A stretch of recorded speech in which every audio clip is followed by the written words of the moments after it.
Hi hello ನಮಸ್ಕಾರ, welcome to Boss TV Kannada. ನಾನು ಮಂಜುನಾಥ್ ಶ್ರೀನಿವಾಸ್. ಇವತ್ತಿನ ಬಾಸ್ ಟಿವಿ ಸ್ಪೆಷಲ್ ನಲ್ಲಿ ನಮ್ ಜೊತೆ ಜಾಯ್ನ್ ಆಗ್ತಾ ಇದ್ರೆ ಚೌಕಿದಾರ್ ಚಿತ್ರದ ನಾಯಕ ಪೃಥ್ವಿ ಅಂಬರ್, ಹಾಗೇನೆ ನಾಯಕಿ ಧನ್ಯಾ ರಾಮ್ಕುಮಾರ್ ಅವರು. ಮೊದಲನೇದಾಗಿ ಇಬ್ಬರಿಗೂ ನಮಸ್ಕಾರ. ಸಂಕ್ರಾಂತಿ ಹಬ್ಬದ ಹಾರ್ದಿಕ ಶುಭಾಶಯಗಳು ನಿಮ್ಗೂ ಕೂಡ. ಸೊ ಏನ್ ಹೇಳಕ್ ಇಷ್ಟಪಡ್ತೀರಾ? ಚೌಕಿದಾರ್ ಟೀಮ್ ಸಂಕ್ರಾಂತಿ ಸಂಭ್ರಮ. ಖುಷಿ ಇದೆ. ಸಂಕ್ರಾಂತಿ ದಿವಸ ನಮ್ಮ ಚಿತ್ರದ ಟೀಸರ್ ರಿಲೀಸ್ ಆಗಿದ್ದು. ಸಂಕ್ರಾಂತಿ ದಿವಸ ನಮ್ಮ ಚಿತ್ರದ ಪ್ರಮೋಷನ್ ನಾವು ಸ್ಟಾರ್ಟ್ ಮಾಡ್ತಾ ಇರೋದು ಬಹಳ ಖುಷಿ ಇದೆ. ನಮ್ದು ಈ ವರ್ಷದ ಪ್ರಾರಂಭದ ಹಬ್ಬ ಅದು. ಹೌದು. ಸೊ ನಮ್ಮ ಪ್ರಾರಂಭ ಕೂಡ ಇಲ್ಲ ಆಗ್ತಾ ಇರೋದು ಬಹಳ ಖುಷಿ ಇದೆ, ತುಂಬಾ ಖುಷಿ ಇದೆ. ಓಕೆ, ಅಂದ್ರೆ 2025 ಪ್ರಾರಂಭಕ್ಕೆ ಚೌಕಿದಾರ್ ರಾಕ್ ಮಾಡೋದಕ್ಕೆ ರೆಡಿ ಆಗಿದೆ 100%. ಹೇಗಿತ್ತು ಅನುಭವ ಚೌಕಿದಾರ್ ಅಲ್ಲಿ? ಅವರಿಂದಾನೇ start. Ladies first. Ladies first. ಯಾಕಂದ್ರೆ ಹಬ್ಬ ಅಂತಂದ್ರೇನೆ ಒಂದು ಸಂಭ್ರಮ, ಅದರಲ್ಲೂ ಹೆಣ್ಮಕ್ಳಿಗೆ ಇನ್ನೂ ಸಂಭ್ರಮ ರೆಡಿ ಆಗೋದಕ್ಕೆ. ಸೊ ನಿಮ್ಗೆ ಎರಡೆರಡು ಹಬ್ಬ, ಒಂದು ಚೌಕಿದಾರ್ ಹಬ್ಬ, ಇನ್ನೊಂದು ಸಂಕ್ರಾಂತಿ ಹಬ್ಬ. ಏನ್ ಹೇಳಕ್ ಇಷ್ಟಪಡ್ತೀರಾ? ಚೌಕಿದಾರ್ ಅನುಭವ ಬಗ್ಗೆ ಹೇಳೋದಿದ್ರೆ ಹೊಸದಾಗಿತ್ತು ನನಗೆ, ತುಂಬಾ ಫ್ರೆಶ್ ಆಗಿತ್ತು. ನನ್ನನ್ನ ಯಾರು ನೋಡದೇ ಇರೋಂತ ಒಂದು ಪಾತ್ರದಲ್ಲಿ ನಮ್ಮ ಚಂದ್ರಶೇಖರ್ ಬಂಡಿಯಪ್ಪ ಸರ್ ನನ್ನನ್ನು ತೋರಿಸಿದ್ದಾರೆ.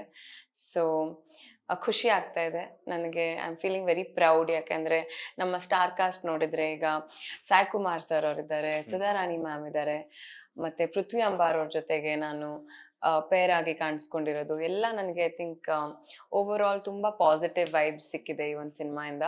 ಸೊ ಈ ಸಿನಿಮಾದಲ್ಲಿ ನಾನು ಭಾಗಿಯಾಗಿರೋದು ನನಗೆ ಒಂದು ಅದೃಷ್ಟ ಅಂತ ನಾ ಹೇಳ್ಬೋದು. ಧನ್ಯವಾದ.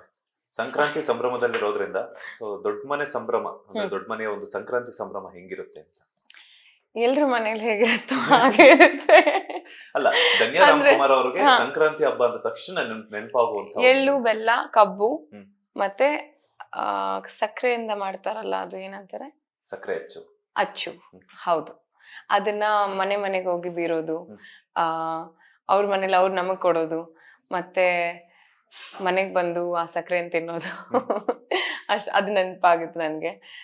ಆಸ್ ಕಿಡ್ಸ್ ನಮ್ ಚೈಲ್ಡ್ಹುಡ್ ನಲ್ಲಿ ನಾವು ಹಾಗೆ ಮಾಡ್ತಾ ಇದ್ದಿದ್ದು. ಅಂದ್ರೆ ನಮ್ಮ ಏರಿಯಾ ಸಂಜಯ್ ನಗರ್, ಸದಾಶಿವ ನಗರಿಂದ ಶುರು ಮಾಡಿ ರಾಜಾಜಿನಗರ್ ಎಲ್ಲ ಸುತ್ತಾಡ್ಕೊಂಡ್ ಬಂದು ಮತ್ತೆ ಅಜ್ಜಿ ಮನೆಗೆ ಹೋಗಿ ನಮ್ಮ ರುಟೀನ್ ನ ಎಂಡ್ ಮಾಡೋದು. ಸಂಕ್ರಾಂತಿ ದಿವಸ ಎಲ್ರು ಮನೆಗೆ ಹೋಗಿ ಅದನ್ನ ಎಳ್ವಿರೋದು, ಹೊಸ ಬಟ್ಟೆ ಹಾಕೊಳ್ಳೋದು, ಹಬ್ಬದ ಊಟ ತಿನ್ನೋದು.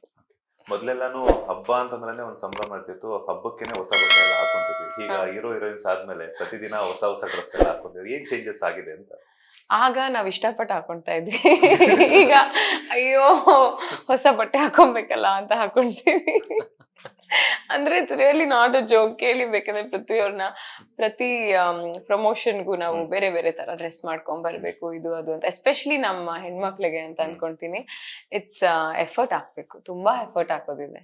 ಲೇಟೆಸ್ಟ್ ಹಾಗೂ ಇಂಟ್ರೆಸ್ಟಿಂಗ್ ಸುದ್ದಿಗಳಿಗಾಗಿ ಬಾಸ್ ಟಿವಿ ಕನ್ನಡ ಚಾನೆಲ್ನ ಸಬ್ಸ್ಕ್ರೈಬ್ ಮಾಡಿ, ಹಾಗೆಯೇ ಬೆಲ್ ಐಕಾನ್ ಪ್ರೆಸ್ ಮಾಡಿ. ಇದರ ಜೊತೆಗೆ ಫೇಸ್ಬುಕ್, ಇನ್ಸ್ಟಾಗ್ರಾಮ್, ಎಕ್ಸ್ ನಲ್ಲೂ ಮಿಸ್ ಮಾಡದೆ ಫಾಲೋ ಮಾಡಿ.